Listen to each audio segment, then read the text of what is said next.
back row. We'd love to see Molly. Molly, would you come on? Come on, Molly. Say hi. I'll bring Molly. Come here. Since you got to say hi, since they can hear you talking.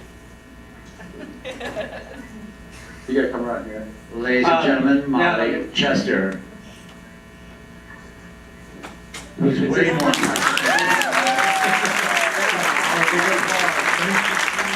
You're hearing, you can't hear it, but there's an actual audience. According to David, there's an actual audience. Oh, really? I believe you. No, this is that weird thing I do. It's pretend that I have a talk show. Yeah, so I think if it, oh, 1 second. The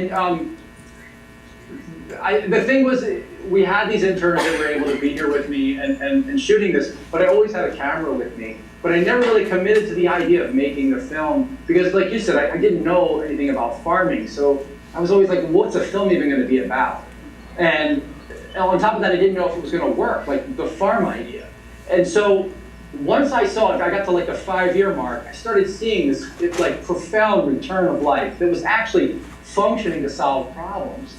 And that's when I knew. I was like, all right, that's the story. It's not necessarily about Molly and I. It's not about me and Molly teaching people anything. It's really just sort of watching this profound return and how that whole thing played out. And then I got serious on year 5, and I started bringing in some, professional friends that had done work with me in the past, and really sort of spent the time and energy. But I mean, a lot of the film was shot between an $80,000 mirror camera and a $600 iPhone.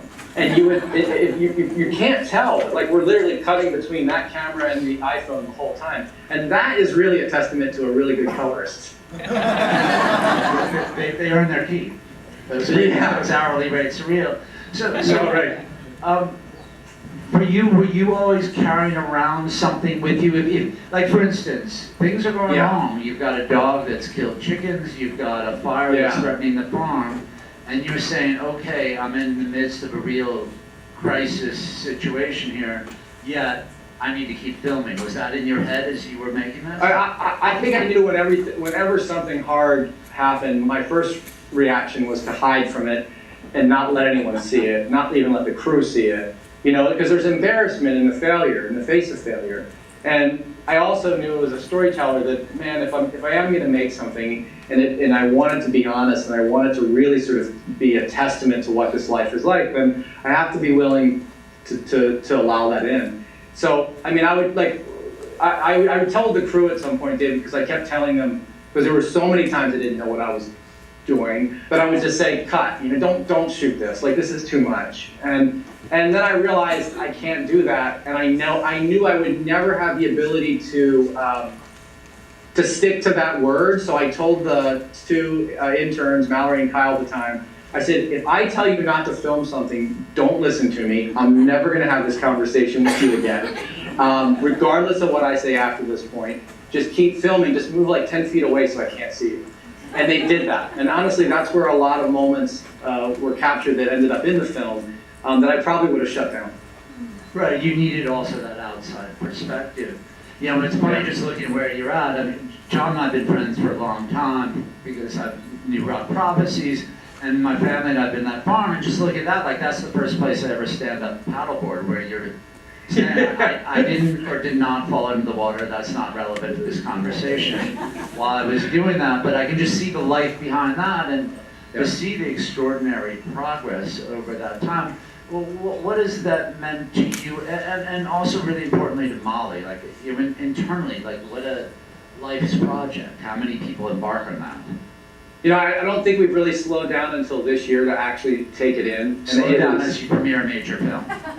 Yeah, I know, it's, I'm learning.